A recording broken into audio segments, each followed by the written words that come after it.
Good afternoon, everyone, and welcome to Achates Live on Tuesday, the 13th of April, 2021. So to kick off, just want to introduce Achates. Achates is a cultural strategy and fundraising consultancy that works across the arts and heritage sector. Our name is taken from Greek mythology. Achates was the loyal friend and advisor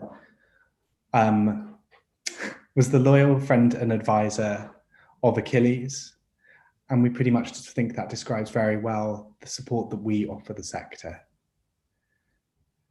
Today's session focuses on corporate support for the arts, and as with all our sessions, is correct at the time of this session, which is Tuesday, the 13th of April. To introduce the session, corporate support for the arts was already evolving prior to the pandemic. Our recent business planning survey, which was actually proposed by Sylvia, one of our panelists today, highlighted how critical corporate support is going to continue to be to our voluntary income models going forward. So we thought it was timely to invite an expert panel to share how they have been innovating and exploring new approaches. So, without further ado, I'm delighted to introduce our panel for today. So firstly, I would love to introduce Liz. Liz, can you give me a wave? Hello. Hi, everyone. Hi, Liz. So Liz is Head of Corporate Partnerships at Coventry City of Culture Trust. Liz specialises in corporate partnerships at major cultural events. And she's currently Head of Corporate Partnerships at Coventry UK City of Culture 2021. Leading on income generation and relationship management across more than 150 corporate partnerships. She began her career in corporate events before moving into fundraising, and previously led the corporate partnerships team at Hull UK City of Culture back in 2017. Secondly, I'd love to introduce Sylvia Melchior. Hi. Warehouse. Hi, Sylvia. So Sylvia is Director of Development at the Donmar Warehouse, where over half of the annual turnover is made up by fundraising. The Donmar has enjoyed a long history of success in corporate sponsorship, mostly due to the calibre of its artists and the intimacy of its offer to its audiences. This is now being challenged by an artistic vision much more focused on new work and representation. Prior to the Donmar, Sylvia worked at the English National Ballet, at South Bank Centre, and at the Royal Opera House. Finally, I am delighted to introduce Norma from City of London Sinfonia. Norma, can you give me a wave and a hello? Hello. So Norma works for the City of London Sinfonia as a development manager, but has held positions at London Transport Museum, the British Library, and the Tate. A majority of her practice has been working in individual and business marketing, developing a diverse range of stakeholder relationships from philanthropists, entrepreneurs through to business leaders by establishing a wide range of cultivation strategies. And finally, before we hand over to our panelists, I'm delighted to introduce our director, Caroline Mccormick, who is going to talk about and introduce the subject today. Caroline, over to you. Thanks, Kane, and thanks for that introduction, and how lucky we are to have three such fantastic panelists with us today. I'm so looking forward to hearing what they all have to say. So, as Kane has already said, corporate support of the arts had already been going through dramatic changes prior to the pandemic. Of the £545 million of voluntary income that goes to culture, according to the Private Investment in Culture survey from 2019, just 18% of that was from corporates, so around 98 million, with individual giving dominating in the fastest growing area at 43% and 38% from trusts and foundations. Now, this figure from 2019 does in fact represent a 10% growth in income on the data from the previous survey from 2012 and to 2016, during which period corporate income had declined by almost a third. So this growth doesn't restore the position that was held in 2012 entirely, but it does also include a couple of major anomalies, one of which is perhaps Ballimore's very generous gift of the new building to English National Ballet, something one of our guests today had a major hand in, so I'm sure they might be commenting on that. In addition, much as we may or wish them to be, these funds are not distributed evenly. So the top 50 recipients of voluntary income receive 60% of all the money. And for them, income from corporates makes up around 21% of their voluntary income. So if you're particularly successful at fundraising, corporate tends to be a slightly more significant income area for you. Interestingly, the art forms that attract a larger proportion than average of income from companies include combined arts and literature at 36 and 23% respectively. However, it's notable that those art forms are also the two that attract the least voluntary income overall. So corporate is important to us in a variety of ways and has been part of our voluntary income since the onset of professional fundraising. And it isn't just the amount of money for the sector that's changed. When I first started fundraising in the arts 25 years ago, we talked about lunch, launch and logo, and those days are now long gone. Funding that was always more limited outside of London has commonly become more restricted still, but as we're going to hear, there are exceptions to that. What we are seeing emerge is perhaps a more complex and hybrid model of partnerships of a range of different kinds with a number of different motivations underlying them. And whilst we rarely hear the letters CSR anymore, social impact as well as artistic quality seem to be more central than ever. So, to explore what's next, what they've tried and what's been successful, we have, as I say, three brilliant panelists with us today who are going to share their experiences with us. And please do remember to let us have your questions throughout the session through the chat, because we're going to be handing over to you later on.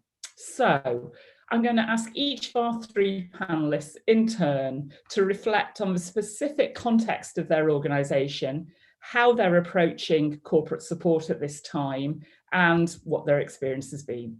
So Liz, may I go to you first? How are things in Coventry? Thank you, Caroline.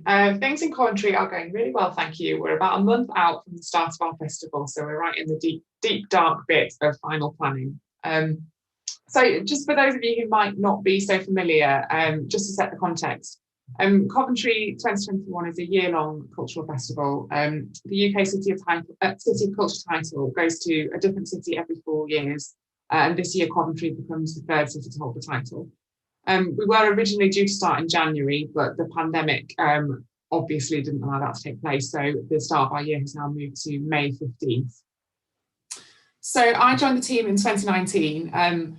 Prior to that, there'd been a really successful fundraising campaign alongside the city's bid for the City of Culture title, and I joined as head of corporate partnerships to lead the campaign for the delivery of the festival. Corporate support makes up a relatively small proportion of our overall income compared to the lottery funders, and particularly to local, regional and national governments as well. But it is really strategically important to our unrestricted income, so it does play quite an important strategic role for the organisation. As Kane mentioned in the introduction, I also worked on Hull's Year as City of Culture, so apparently I'm a glutton for punishments. But I do have a kind of a longer term view of how fundraising on these projects can really have an impact on how the year's delivered. And one of the things that became really clear to me during Hull is that the City of Culture model lends itself quite well to corporate partnerships. So we are starting from quite a strong position.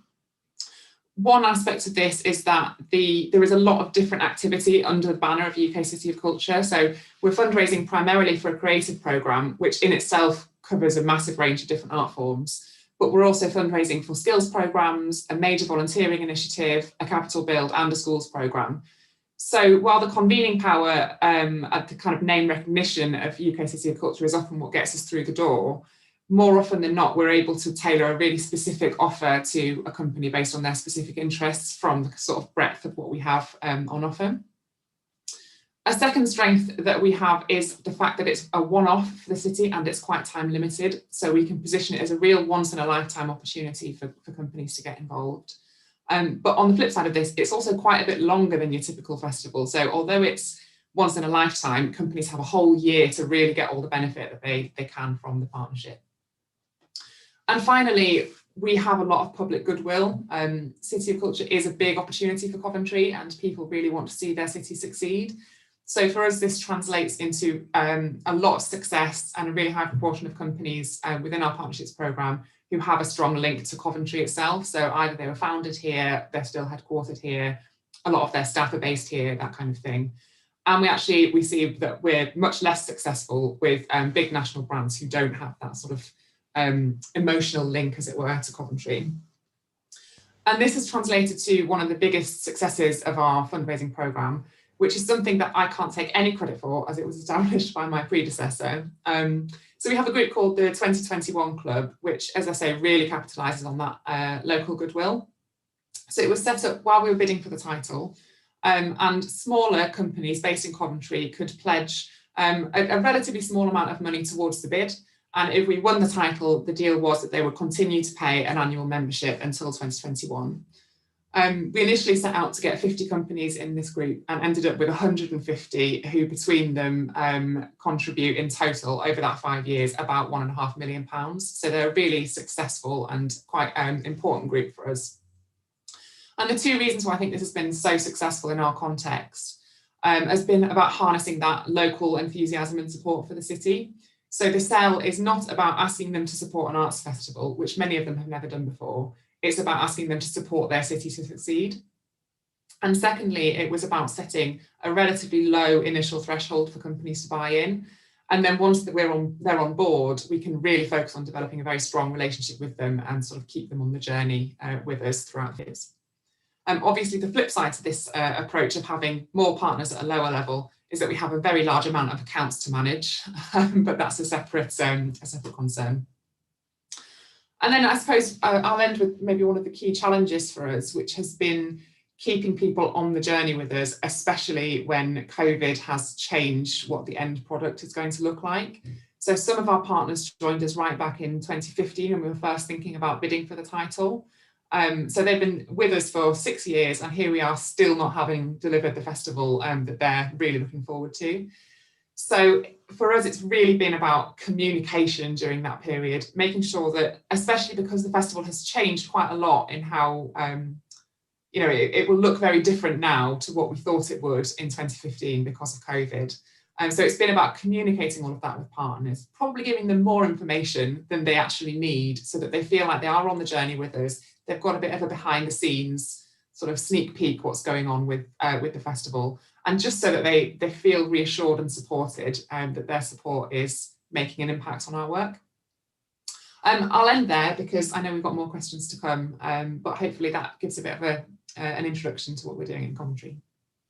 Thank you so much, Liz, and congratulations. I think what you're achieving is so impressive, and I love your insight into the pride in the city and the idea that you genuinely are building a community of supporters in that way, which I think we're all striving to do with our individual networks, but it isn't always thought about from a corporate perspective in quite that way. So that's super impressive, and yeah, just so looking forward to the year ahead and all the great activities you have planned. So thank you. Sylvia, may I turn to you now? It's, I think, just over a year ago since I sat with you and Henny and we said, is the Donmar going to have to shut? Are we going to lose the season? I know. Yeah. And what a year it's been. Tell us a bit about that. It's been quite a crazy journey, actually, and it's probably worth saying that I joined the Donmar in October 2019, and then, of course, we had to shut down in March 2020. And just as I was joining, we were in the middle of plotting a big capital campaign to refurbish the theatre. It was going to be a £9.5 million campaign to do quite a lot of work. It was going to involve moving the operations off site for a year, and we were just at the kind of really the planning phase for that.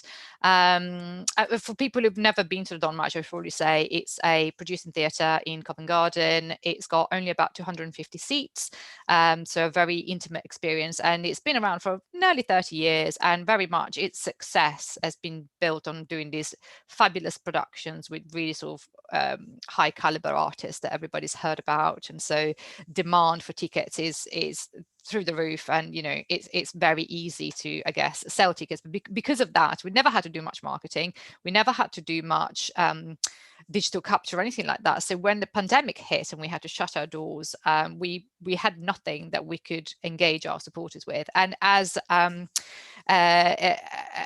we mentioned earlier in my intro, we rely so much on fundraising. Only about 8% of our annual turnover is from the Arts Council, and the rest is made up of about 50% fundraising, and the rest is ticket sales and some commercial activity as well.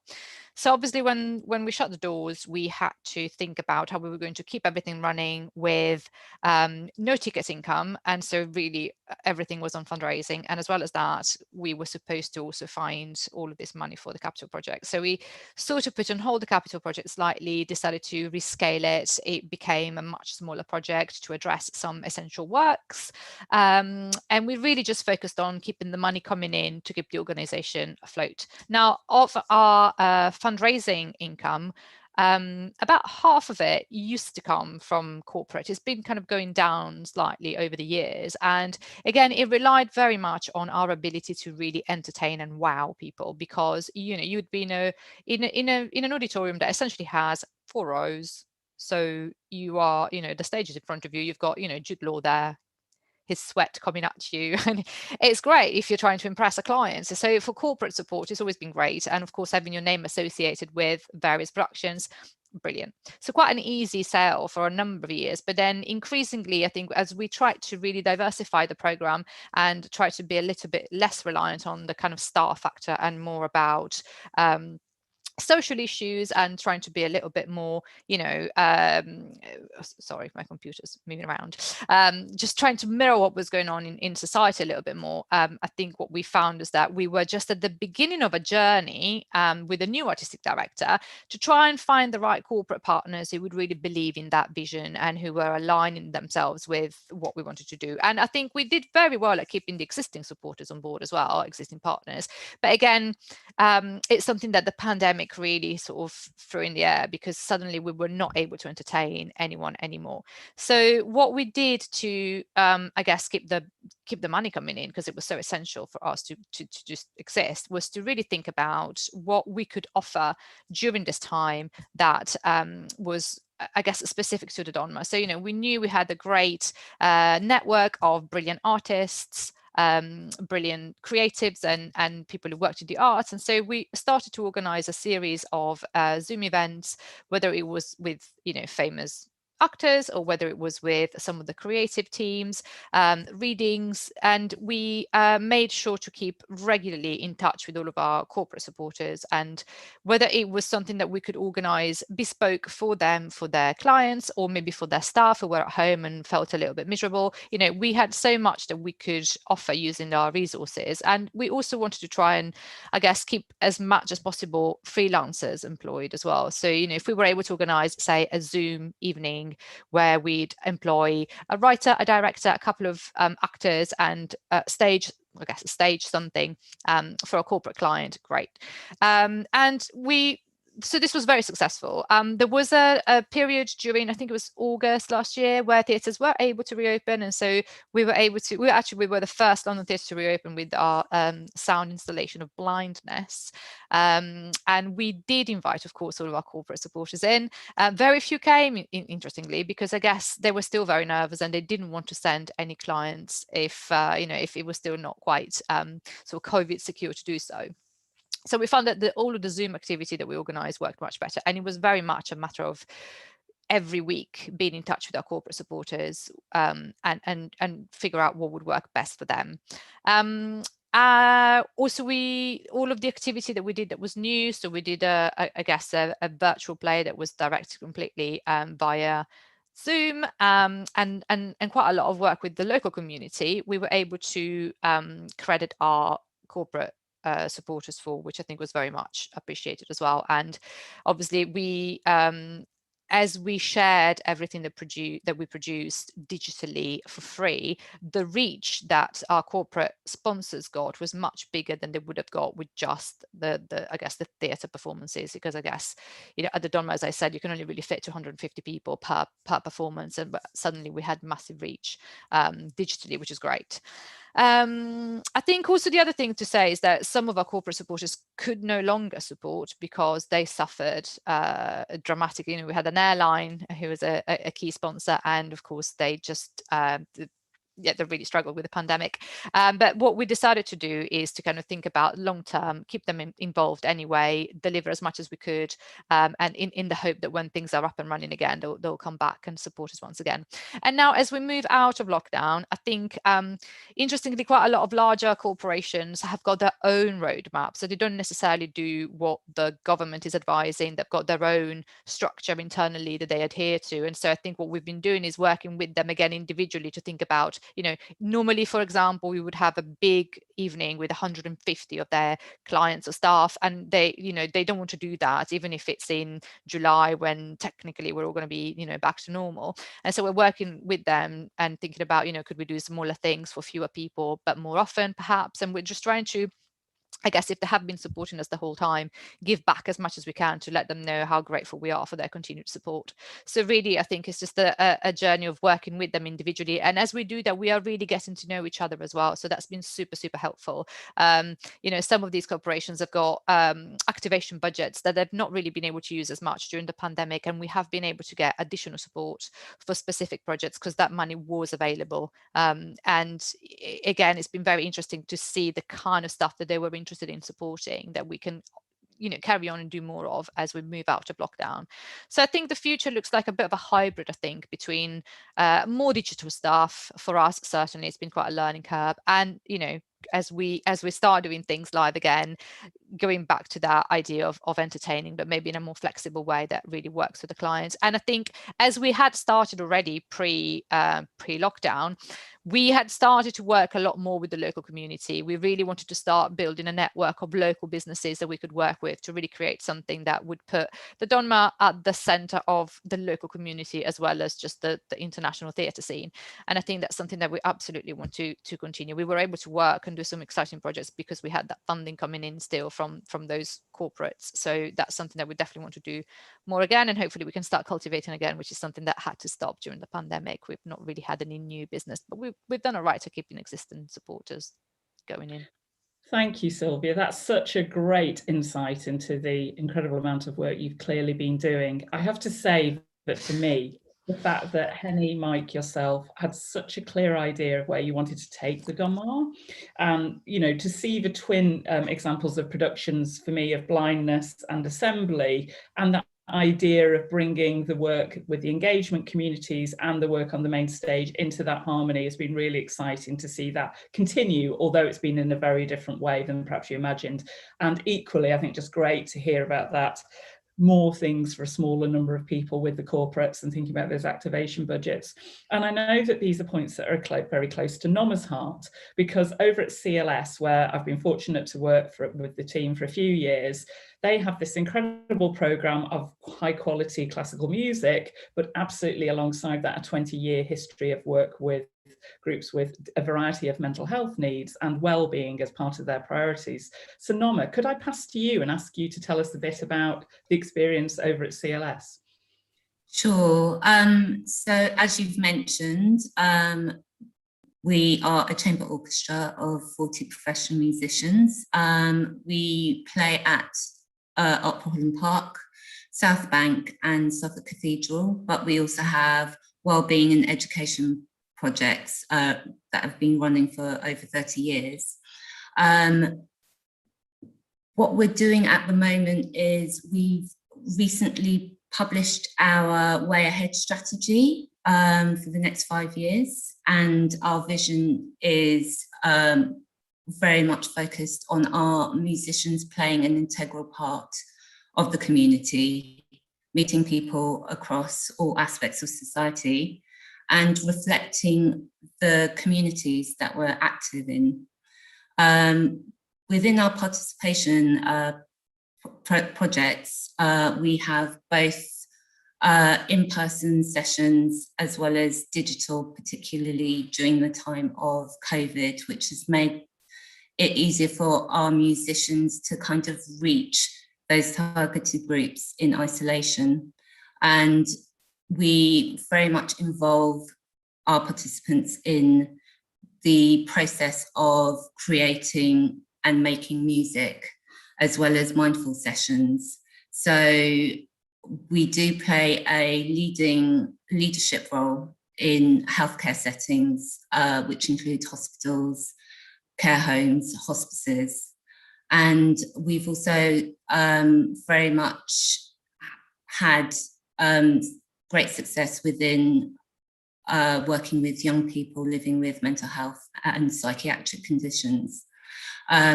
We've recently received an award from the Royal Philharmonic Society, and we're now working with NHS England's social prescribing programme. Within the Way Ahead strategy, what we're really doing is making sure our concert style is very much influenced with our participation projects. So it's making sure the audience is much more engaged and immersed in our concerts. So it's not just a sitting down and listening experience. It's very much getting to know our musicians. There is that traditional sort of concert experience of where they're up on the stage at a distance playing music to you, where there's the opportunity to hear living program notes, to hear their interpretation of the music, and for people to ask questions during the performance in certain sections of the concert. And so, as well as this strategy informing our concert experience, it's also sort of structuring the way that we fundraise. So within our sort of corporate experience, before the financial crisis in 2008, we were very fortunate in getting sponsorship from financial institutions to support us within concerts, as well as core funding and operational costs. But of course, after the financial crisis, it all changed. And so we very much established a bespoke mindful music programme.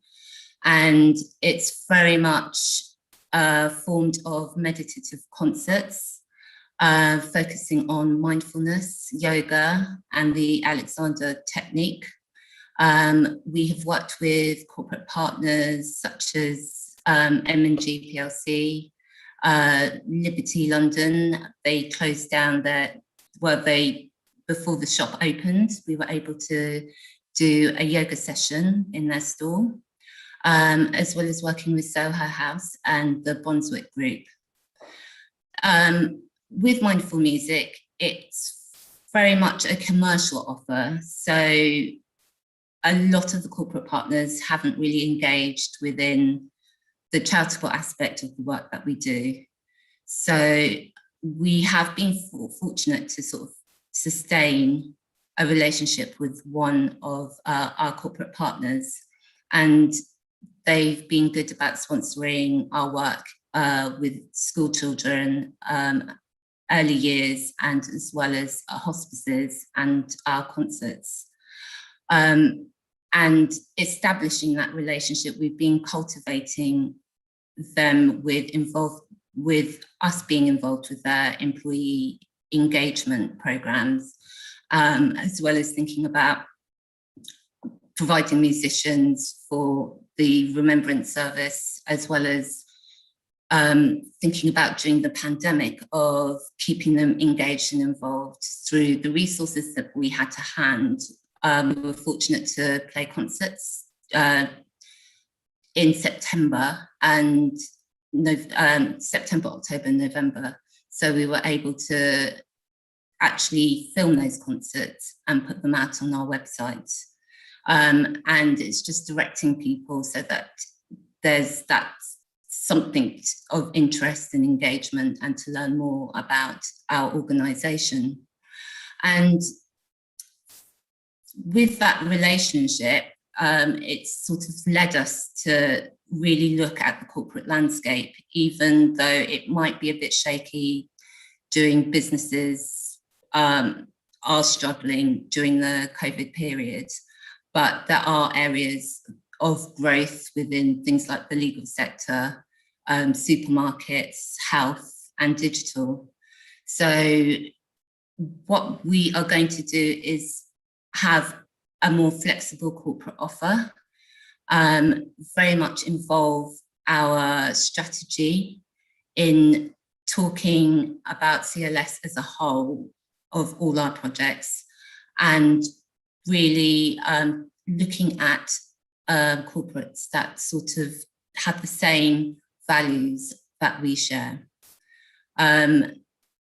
We particularly want to package this project ahead of our 50th anniversary as well, so that we can reach out and think about different ways we can involve ourselves with looking at how we can contribute to their corporate CSR as well as their brand, and thinking about their employees as well, and also their audiences, their consumers. Brilliant. Thank you so much, Norma. You've given us a real insight into what I know has been a really intense journey over the last year. Thank you.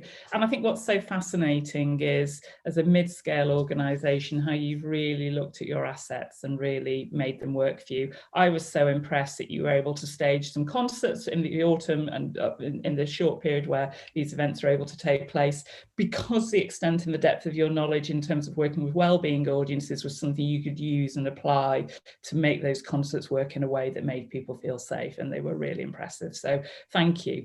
I think you touched on a couple of really interesting things there that I'd love to pick up with everyone. The point about all the different types of value, the different ways that you're trying to get corporates interested and engaged, and really trying to look at your assets and open them up. Liz, that must be something that's very much on your mind at the minute, not least because you've got such a fixed time period to work within. 100%, yeah. So two main things jump to mind. One is obviously, apart from, as much as everyone loves a big check, cash isn't the only value that, hard value that a corporate partner can provide us. So we've been working with a lot of companies who can provide value in kind that really offsets our budget, and that's actually proved to be, during the lockdown, quite a bit more palatable to a lot of people than asking for an equivalent amount of cash. So that's been a really valuable sort of line of inquiry. And then the other side is maybe on the more softer value, things like, for us, so one of our biggest partnerships is with Coventry Building Society, who are obviously one of the sort of the biggest brands in the city. And as much as their partnership is really financially valuable to us, actually getting to their staff is hugely valuable as well, because their staff are also our audiences. So we've been thinking quite a lot over the last few months about how we can sort of capitalise on this huge bank of staff that we have through all of our partners, and making sure that we're using that network to achieve our overall aims and ambitions. So yeah, it's definitely an interesting avenue. Great. So building on that community idea, but not just keeping it to the corporates, but opening up a community all around Coventry. Absolutely. Sylvia, from your side, is it about different types of value? Is it about the different ways in which corporates are seeing you as valuable? What have you learned in this period? Yeah, I think, we've always relied for a long time on like a very specific view of what the Donma is and who it's for and what it stands for. And I think it's really been a process of working with our existing corporate supporters and then thinking about anyone new who we want to approach to kind of try and get seen in a slightly new light, through the work that we do and the people that we work with and the way in which we work. I think it's just really kind of been work in progress. I think, as Liz said, there's a lot that we can get as well from those corporate supporters that is maybe kind, that can help us get there. So, we've had offers from some of our corporates to, completely relook at our website and redo it for us, or, create some digital content, just because they have got these like amazing marketing teams that can do all sorts of snazzy stuff. And of course, we've got like one person. So I think, just really thinking about what we want to do in terms of our strategy, and, can our corporate supporters help us get there? They have the expertise, they have got, a lot of skills that we may not have. And so it really is a partnership that can work both ways. So it's been great for us in that sense as well. Yeah, super. I bet you sort of investigating things that you might not have had time to investigate before, and hopefully we still don't have time.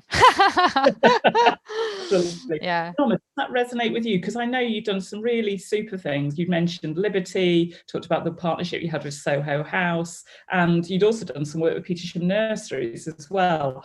What do you think? Will you be going back to doing those kind of partnerships again, or will you be looking at things in a different way? I think because we have that existing model, it's definitely open to us, but I'm aware about it's in that particular sector of hospitality, it's extremely difficult. So it is about looking at different options, whether it's via straightforward sponsorship, which would be lovely, through to gift in kind, as Liz mentioned, and community grants as well. So it's really looking at the different areas of our charity and seeing the sort of different aspects that are sort of different funds that are available to us to really sort of help us continue and also grow. Yeah, it's been great to see you looking at those community foundations from the corporate side of things. And again, I think really changing the perception of how the corporates see the arts organisations through the pandemic. Sylvia mentioned sort of the time to tell the story in a different way. And as we've talked about on Achates Live a few times, just getting better at communications, because we're not quite so totally focused on marketing and selling tickets. So yeah, and you definitely have a great story to tell there. So I'm going to look forward to see how that evolves.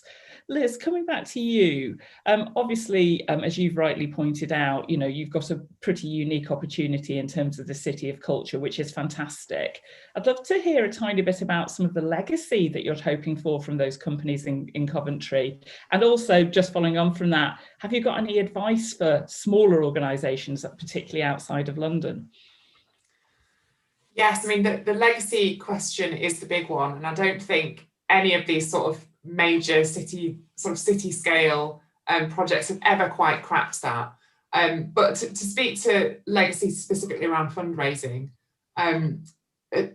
my sort of pet project through this year is I really want to make sure that the organisations who are supporting us for the first, supporting the arts for the first time through us, because this is a big opportunity for the city, it's about making sure they have an amazing experience, and that through that experience they have introductions to other arts organisations across the city, and they are sort of passed on to whoever comes next, so that we grow the pot of corporate income available in the city to the arts, rather than it all just sort of evaporating at the end of 2021 once it's gone. And again, I was going to say, I don't think we've ever achieved this in a previous City of Culture, and part of that is down to me because I was there at Hull, and part of it is because it's such a busy year that you're so focused on delivery, and it's very difficult to sort of carve out that time to start thinking about the next bit. So that's something that we're really setting aside time to do in Coventry. The question about what organisations outside of London and specifically smaller organisations, yes, it's a good question. I think my main piece of advice would be about thinking long term. So focus on really building relationships with people, as Norma said, who have similar values to you and perhaps similar audiences as well. So it's more of it's easier to explain why sort of your work meshes. But it's quite counterintuitive, but I think try not to think of it in a transactional way, like, okay, I'll invite them to a show and then I'll get a check from it. It's more about sort of inviting them to the show, getting to know them over a period of months, perhaps years, perhaps it might not bear fruit for quite a while, but keep that long-term outlook, because the more you can get an organisation to really see the benefit that you're bringing to your community, the more likely they are to be able to support you. And then secondly, yes, this applies whether you're in London or not. Focus on companies who are really active in your community and care about the same things that you do. So as we've seen in Coventry, it might be about getting more smaller scale partnerships with companies who really care about what you're trying to do, rather than trying to get one big check from a national brand. And then the additional benefit of that is that you've got that sort of army of passionate advocates who can then go out and spread the word for you. So it's not only about that financial value, as we've said. Absolutely. And you rightly mentioned earlier the challenge in that, in terms of having a lot of supporters, but I think that's increasingly going to be the interesting challenge. Sylvia, anything you would like to add to that? I think it's a really interesting point, isn't it, about people whose brand you really resonate with and who speak to the same values for you. And that's an interesting one for the Donmar at this time, isn't it? Yeah, I think the only thing that's worth I think mentioning as well, and I mean it's a massive can of worms that I definitely don't want to touch right now.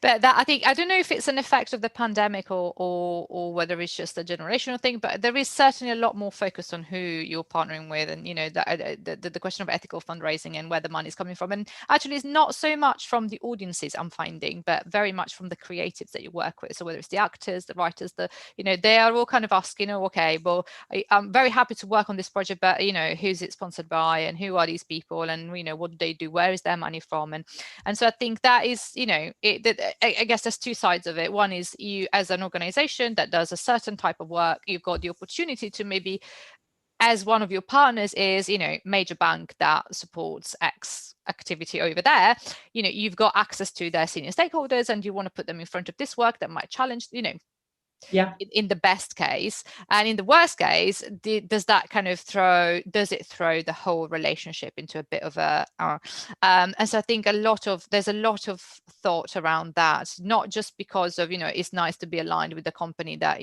talks to your priorities, etc., but I think there's certainly even the people that you work with in terms of your creatives, they also want to know who you're being supported by. So that's more and more, I think, on our minds.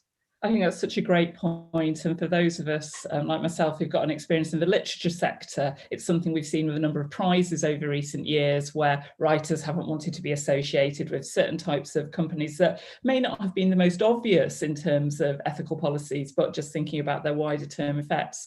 And Norma, that's something that I know that you've been thinking about a lot as well, because you have your well-being responsibility and that side of your work. It's a really important dynamic. Do you think it's making choices harder at this time, or do you think that's encouraging you to do things like focus on some of the foundations and as well as pure sponsorship? It's helped us be more focused, and because of the health aspect, there is that channel of looking at not the obvious brands, it's the unexpected brands that are kind of leisure wear, through to pharmacies, to people who are doing medical advancements. So you've been thinking about well-being in the round, absolutely, and taking that out beyond the individual. Absolutely. And it's not just the quick fire, seeing a name on the V&A supporters website. It's just really about thinking about this is our work and what we do and our audience, and sort of looking and identifying a business who has that particular audience as well. Great, thank you. Well, I'm really delighted to say there's some super questions coming through on the chat. Keep them coming. We've got one here from Vicky Grace at the Royal Court, who says she'd love to know how our panellists have found conversations with corporates looking ahead post-pandemic. Have those partners confirmed new priorities, or are things still very much TBC at the moment? Liz, what are you hearing? That's a really good question. And I think that's going to challenge me a little bit, because we're so focused on the moment at fundraising for our immediate fundraising targets to get the festival over the line. So we will at some point over the next 6 months start to turn our attention to explicitly fundraising for the legacy period, and I suppose that's when that will really start to kick in. But in terms of the partners we have already and how their priorities are changing, I'm certainly seeing a shift away from, as I think somebody else said, away from sort of schmoozing VIPs and fancy clients and stakeholders towards recognising and supporting staff and saying thank you for the work that staff have been doing over the last year.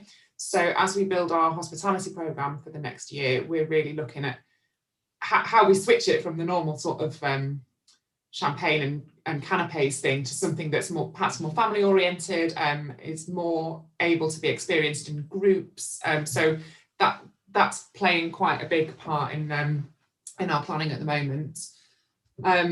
Yes, it's a good question. Maybe come back to me and I'll see if I can think of anything else. No, it's a great one. And I think the one that's probably on most of our minds. And Sylvia, you talked earlier about, just looking at your phrase, more partners doing smaller level events. Does that resonate what Liz is saying in terms of family events and those kind of things? Is that something you're seeing? I think it's not so much family. I think it's literally just like, you know, they can't have 150 clients in one room anymore, which is, I think it's difficult for them as well, because I think, you know, the conversations that we're having are, oh my God, you know, we used to find this really powerful to have all of these like really cool people in the room and we can go and talk. This is not we as in we the Donma, but we our corporate sponsor, you know, could bring all of these people that they really want to talk to in one room, and they will come because it's the Donma and we've got so and so on stage, and they can then access those people. So like they are struggling with that. They can't really do that as much anymore, partly because of the guidelines, also because I think a lot of people now working or will be working more flexibly, and therefore not everybody's going to be at work on a Thursday. So people coming out, you know, to your event on a Thursday after work might not be possible anymore because they might not be in the office anymore. So I think there is a shift towards digital a bit more, and I think we're all just kind of, you know, learning how that works. And I think what we really need to think about is that we know how valuable our offer was in terms of having the people there experiencing something in the space and having, you know, that shared moment together. So we knew the value of that, but we just don't quite know the value of what we can offer that is digital, that isn't that intimate experience anymore. So I think there's a lot of discovery that I think we need to do, and I think it's just that ongoing conversation with our partners that's going to help us and them discover what that new, you know, great offer is, and how we can make it possible. And it's going to be really interesting to see what extent people keep making born digital content and actually keeping that part of their program. And then I think, you know, the other thing, I say, because we work in the performing arts, and, you know, the other thing I'm hearing is digital. Oh God, I'm so done with digital. You know, like I don't want to do another Zoom. I don't want to see another play online. It's just really not the same thing. And so, you know, can we even deliver anything digitally that is remotely like the experience that we were able to offer, you know, in person? Probably not. So, you know, what does that mean? I don't know. It's going to be interesting how that hybrid. It is going to be. It's going to be interesting. Norma, what are you thinking? Because you were already making quite a bit of digital content prior to the pandemic. How are you thinking about things going forward? We are definitely going to keep digital. At the moment, it is about experimenting with digital and seeing exactly the audience it attracts. So we do have an event coming up, which is on our website, and it's very much talking about our wellbeing projects in healthcare. And it's a demonstration, giving people an opportunity to experience a creative music session, which we can't do ordinarily. We can't take our donors into some of the healthcare settings just because of the very nature and environment of a hospital.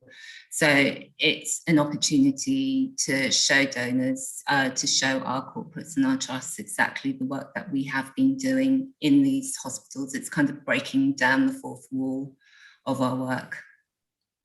Yeah, no, fantastic. I think it's going to be really interesting to see where you go next with that. I've got one more question here, but I'm going to cheekily roll two questions together. So we've got a question from Anna at Improbable, and Anna really wants to know about that pitch process and reaching new prospects during COVID, because of course, you know, it's slightly different at this present time. You can't just dial an office number in quite the same way, and it's quite hard to chase people down. And I'd love to know about whether you're whether you're seeing a different pitch process coming into play. Are you pitching digitally as part of that when you're reaching out to new prospects? And then there's a question from Vicky again, which I think is really interesting, just to build that in as well, if I may, which is to say, are those prospects coming from different sectors? Norma's mentioned, for example, that hospitality obviously isn't one she's focusing on at the moment. So yeah, how are you reaching those people, and are you pitching them to in a different way, and are they coming from a different sector than before? Liz, how's that looking for you? Because obviously you've got a particular scenario there in Coventry. Yeah, that's a really good question, and I can see very starkly how it's changed since last time round in Hull to this time. In Hull, during the cultivation process, we really relied on inviting prospects to our events and our announcements, and giving them the opportunity to schmooze with sort of senior leaders from the city and with artists in our programme.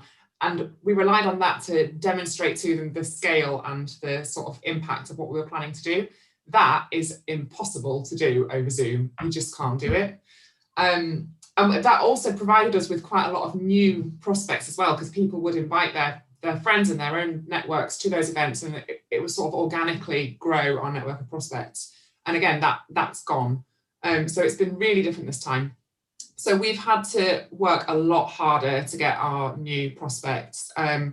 We've set up a development board, which isn't something we did last time round in Hull. So we're really sort of rinsing our network for every contact that we possibly can get from them.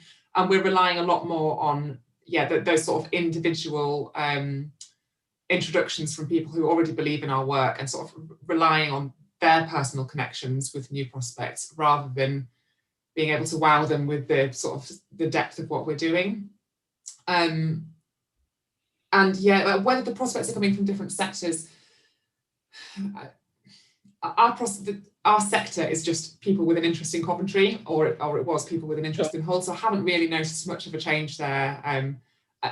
But we are struggling to break out of that in a way. There's not a lot of non-Cov brands who are interested. That's great. Thank you, Liz. What about from your side, Sylvia? I bet you're busy knocking on as many doors as you can. Are you seeing different sectors responding, or is the pattern the same? You know what? Like, it's kind of impossible to go to new prospects without much. That, we haven't really announced a new season yet. We sort of know when we're going to reopen, but we don't, we're not in a position where we can kind of go and say, hey, you get on board now, and this is what you get, which I think is what you really need to be able to do. So I think at the moment we're doing prospecting, as in we are trying to work, we're doing what I guess Vicky was asking about, and kind of trying to work out who might have the budgets available, who is also not, like safe from an ethical fundraising perspective. So we're just really, I think at the moment is the kind of research and prospecting phase, and we just announced that we're doing a play in the West End from June onwards. So we're going to be using that to, I guess, ideally bring people in physically and starting those conversations. Again, we also have a development committee, so we're kind of, and it's brand new, I literally just kind of started it like a month ago.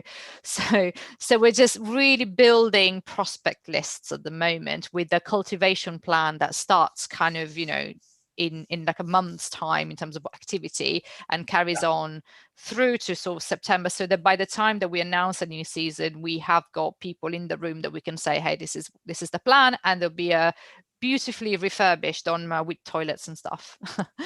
And this is the best time to become involved, and it's our birthday next year. Already looking forward to that happy day. Now, Norma, you have a really active board when it comes to fundraising. Are you seeing different prospects coming in, or are you seeing essentially many of the same group that you're trying to hold on to? We are prospecting, and we are working with the board. In terms of, has it really changed? Maybe the names haven't changed, but we are thinking about how we change our approach, how we're not coming with people with one brand new shiny object, but really thinking about our social impact, especially thinking about where they're situated, and the communities around that organisation, and how much of an impact their support can make to their own communities. is really important, as well as employees. Well put, thanks Norma. Kane, I think that's probably all the questions we've got time for. Thank you very much. Thank you so much to Norma, to Sylvia, to Liz and to Caroline for a fantastic session today. And also thank you so much to everyone on the chat. It felt really, really busy, really questions. I'm really sorry if we didn't get a chance to get round to everyone's questions, but it was really lively. So before we end today, I just wanted to remind everyone that if you would like further conversations or need further support around your corporate fundraising as well as your wider fundraising, please do get in touch. We offer a really wide range of support, from light touch coaching through to more significant work to help define your strategies. Before we end, I'm going to hand back over to Caroline to introduce next month's session. Caroline. Yes, thanks, Kane. We have a really special session coming up in May, on May the 11th. It's going to be a conversation which really covers many of the things that we've all been living through in this pandemic. It's going to be between myself, Susanna Lane, the cultural thinker, who many of you will be familiar with, and Rowena Dean from National Museums Liverpool.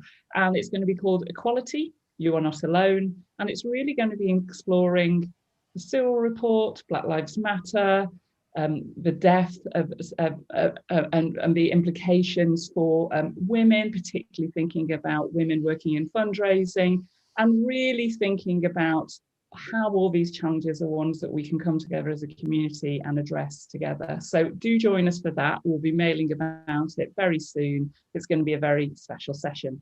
So again, just to echo Kane, thank you, Liz. Thank you, Sylvia. Thank you, Norma, for your generosity and insights. I know it's going to be really valuable to everyone. And take care. Stay safe, everyone.